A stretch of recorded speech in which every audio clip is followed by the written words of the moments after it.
नदी किनारे पहुंचकर गांव के एक आदमी ने बच्ची की लाश को दफनाने के लिए एक गड्ढा भी खोद दिया। वह उसे दफनाने ही वाले थे कि उसी समय बच्ची रोने लगी। बच्ची के रोने की आवाज़ सुनकर गांव वाले चौंक गए, क्योंकि उस बच्ची को तो उन दोनों लोगों ने मरा हुआ बताया था। बच्ची के जीवित होने पर उसके पिता और साथ आए युवक को खुश होना चाहिए था, लेकिन वे घबरा रहे थे। उनके चेहरे देखकर गांव वालों को शक हो गया। वे समझ गए कि कुछ ना कुछ गड़बड़ जरूर है। आखिर कौन थे ये दोनों लोग और ये दफनाने क्यों आए थे? इन दोनों व्यक्तियों के नाम जानने के लिए आप इस वीडियो को आखिरी तक जरूर देखिएगा। कहानी शुरू होती है जनवरी 2014 को। मुरादाबाद जिले के गुरेठा गांव में दो व्यक्ति पहुंचे। उनमें से एक की गोद में एक बच्चा था। वह बोला, तीर्थंकर महावीर मेडिकल कॉलेज में मेरी पत्नी ने एक बेटी को जन्म दिया था।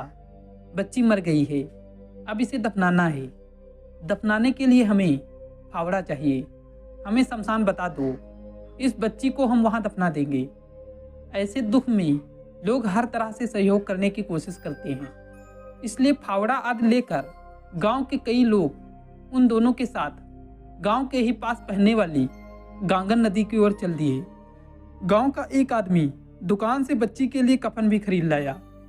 गांगन नदी के आस-पास के गांवों के लोग अपने प्रियजनों का अंतिम संस्कार नदी के किनारे स्थित शमशान में करते थे, इसलिए वे भी बच्ची को कफन में लपेटकर नदी की तरफ चल दिए। नदी किनारे पहुंचकर गांव के एक आदमी ने बच्ची की लाश को दफनाने के लिए एक गड्ढा भी खोद दिया। वह उसे दफनाने ही वाले थे कि उसी समय बच्ची रोने लगी। बच्ची के रोने की आवाज़ सुनकर गांव वाले चौंक गए, क्योंकि उस बच्ची को तो उन लोगों ने मरा हुआ बताया था। बच्ची के जीवित होने पर उसके पिता और साथ आए युवक को खुश होना चाहिए था, लेकिन वो घबरा रहे थे। उनके चेहरे देखकर गांव वालों को शक हो गया। वे समझ गए कि कुछ ना कुछ गड़बड़ जरूर है। लिहाजा उन्होंने उन दोनों को घेर लिया और हकीकत जानने की कोशिश करने लगे, लेकिन वे वही कहते रहे कि डॉक्टर ने बच्ची को मृत बताया था। इसके बाद ही तो उसे दफनाने के लिए आए थे। यह बात गांव वालों को गले नहीं उतर रही थी। शोर शराबा सुनकर आसपास खेतों में काम करने वाले लोग भी वहां पहुंच गए। भीड़ बढ़ती देखकर वे दोनों वहां से भागने का मौका ढूंढने लगे। लोगों ने उन्हें दबोच लिया और उसी समय पाकड़बड़ा थाने में फोन कर दिया। सूचना पाकर थाना प्रभारी के साथ शमशान घाट पहुंच गए। उन्होंने दोनों लोगों से पूछताछ की तो एक ने अपना नाम राजेश और दूसरे ने दिनेश बताया। उन्होंने जब बच्ची को देखा तो वह जीवित थी। वह 5 से 6 दिनों की लग रही थी। पता चला कि राजेश की बेटी है और दूसरा युवक उसका साला है। पास में ही तीर्थंकर महावीर मेडिकल कॉलेज था। पुलिस ने उस बच्ची को अविलंब मेडिकल कॉलेज में भर्ती करा दिया, जिससे उसकी जान बच सकी। डॉक्टरों ने उस बच्ची को देखा तो वे चौंक गए, क्योंकि वह बच्ची वही पैदा हुई थी और उसकी माँ उस समय वही भर्ती थी। डॉक्टरों ने पुलिस को बताया कि बच्ची को उसका पिता राजेश जीवित अवस्था में ही ले गया था। उसके मरने का तो कोई सवाल ही नहीं है। मामला गंभीर लग रहा था, इसलिए थाना प्रभारी ने यह सूचना नगर पुलिस अधीक्षक को दे दी। उधर डॉक्टरों ने भी बच्ची को आईसीयू में भर्ती करके इलाज शुरू कर दिया।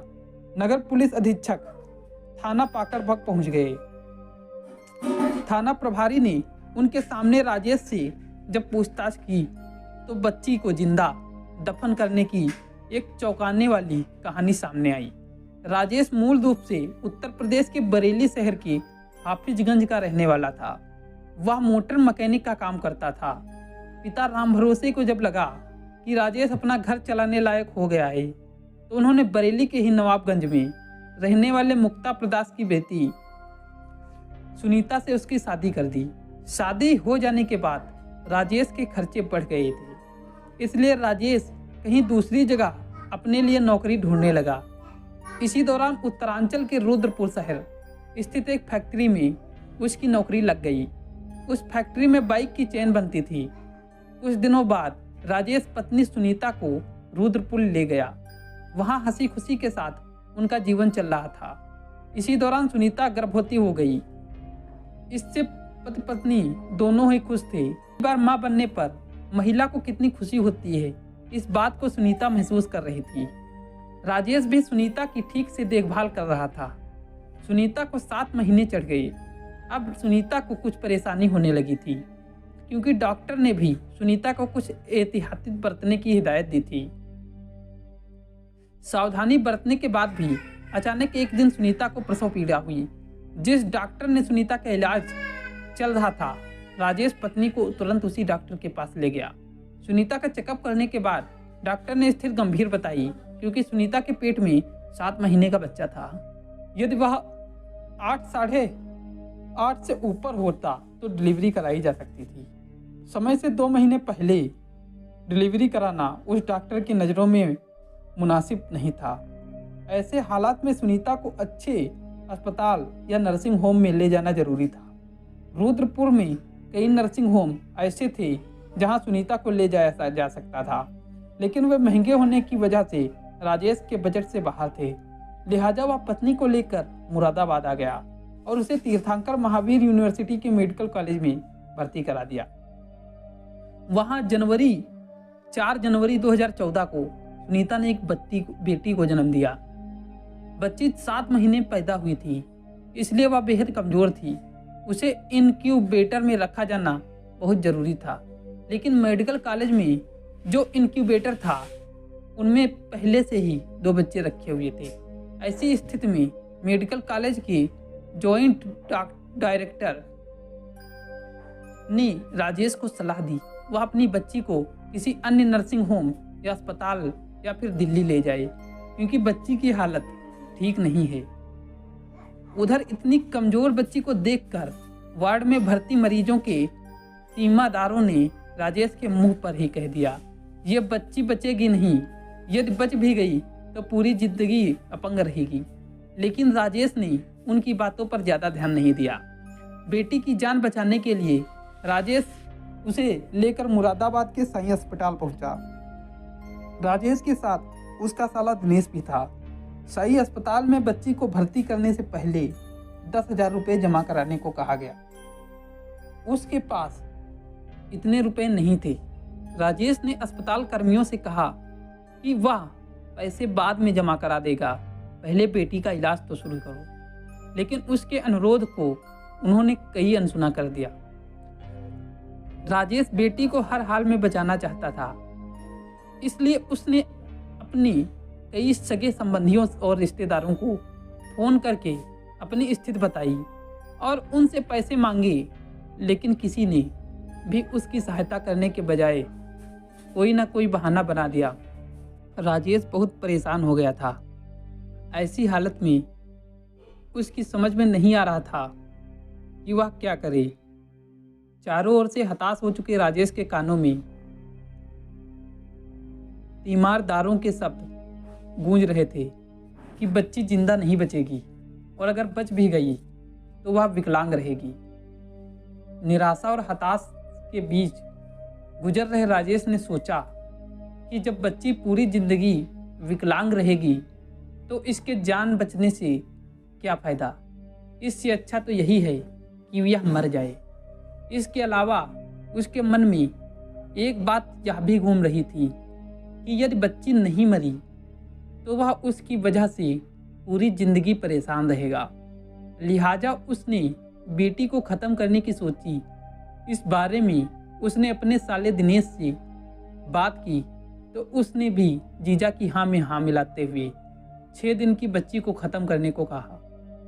दोनों ने बच्ची को मारने का फैसला तो कर लिया, लेकिन अपने हाथों में दोनों में से किसी का भी उस बच्ची का गला दबाने की हिम्मत नहीं हो रही थी। फिर उन्होंने तय किया कि बच्ची को जिंदा ही गाड़ दे। जब सुनीता पूछेगी तो कह देंगे बच्ची की मौत हो गई थी और उसे दफना आए हैं। गड्ढा खोदने के लिए उनके पास कोई चीज़ नहीं थी, इसलिए वह फावड़ा मांगने के लिए गुरेठा गांव पहुंचे थे। ऐसी हालत में गांव वालों ने उनकी सहायता करना मुनासिब समझा और उनके साथ गांगर नदी के किनारे वह जगह पहुंच गए जहां लोगों का अंतिम संस्कार किया जाता था। उसकी नन्ही सी जान की आंखें ठीक से खुली भी नहीं थी। दुनियादारी से तो उसे कोई मतलब ही नहीं था। माँ की गोद से पिता के हाथ मजबूत में वह इसलिए आई थी कि वह उसका इलाज कराएंगे, लेकिन उसे क्या पता था कि कन्यादान करने वाले हाथ ही उसे जिंदा दफनाने के लिए आगे बढ़ेंगे। लेकिन जैसे ही उसे गड्ढे में ठंडी रेत पर लिटाया गया, वह हाथ पैर चलाते हुए जोरदार से रोने लगी,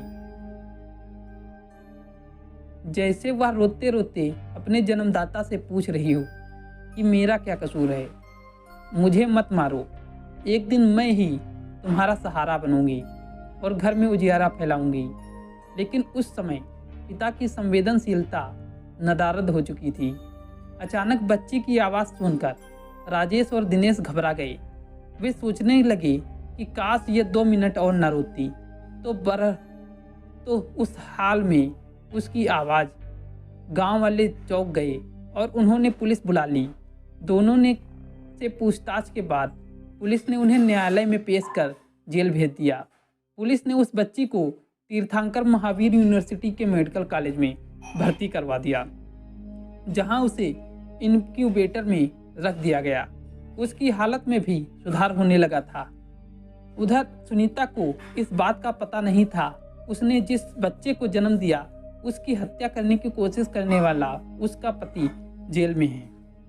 इलाके के लोगों को जब एक पिता के यमराज बनने की जानकारी हुई तो लोग बच्ची की उम्र लंबी करने की दुआएं करने लगी और बच्ची के इलाज के लिए कई लोगों ने अस्पताल में पैसे भी जमा कराए।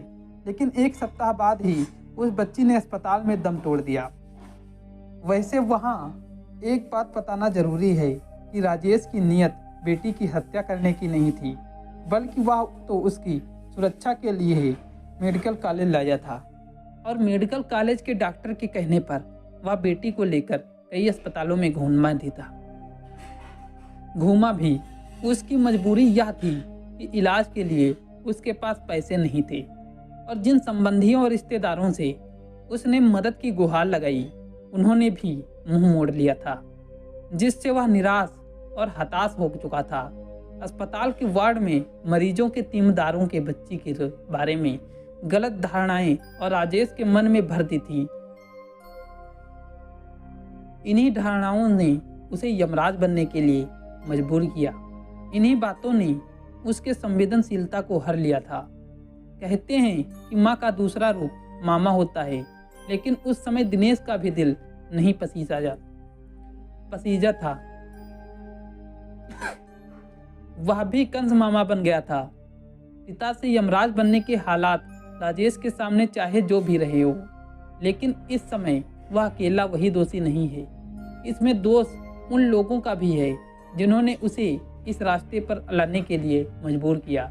वह इतना संवेदनशील हो गया था कि जीवित बेटी की कब्र में रखते समय उसे के हाथ तनिक भी नहीं कांपे थे।